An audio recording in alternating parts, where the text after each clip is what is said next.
പൊട്ടിക്കുമ്പോൾ അവിടെ നിന്ന് പുതിയ മുകുളങ്ങൾ പൊട്ടിയിട്ട് അതിൽ തന്നെ വീണ്ടും വീണ്ടും നമുക്ക് ഉണ്ടായി കിട്ടുകയും ചെടികൾ നല്ല ബുഷിയായിട്ട് ഉണ്ടാവുകയും ചെയ്യും. ഈ ഒരു ചെടിക്ക് ഓവർ വെയിലുണ്ടെങ്കിലൊന്നും വലിയ കുഴപ്പമൊന്നും ഇല്ലാത്തൊരു ചെടിയാണിത്.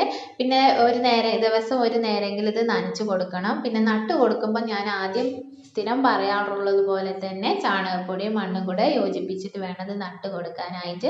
പിന്നെ ഇടയ്ക്കുള്ള വളപ്രയോഗം ഒന്നും ആവശ്യമില്ലാത്ത നല്ല ഭംഗിയുള്ള ഒരു ചെടിയാണിത്.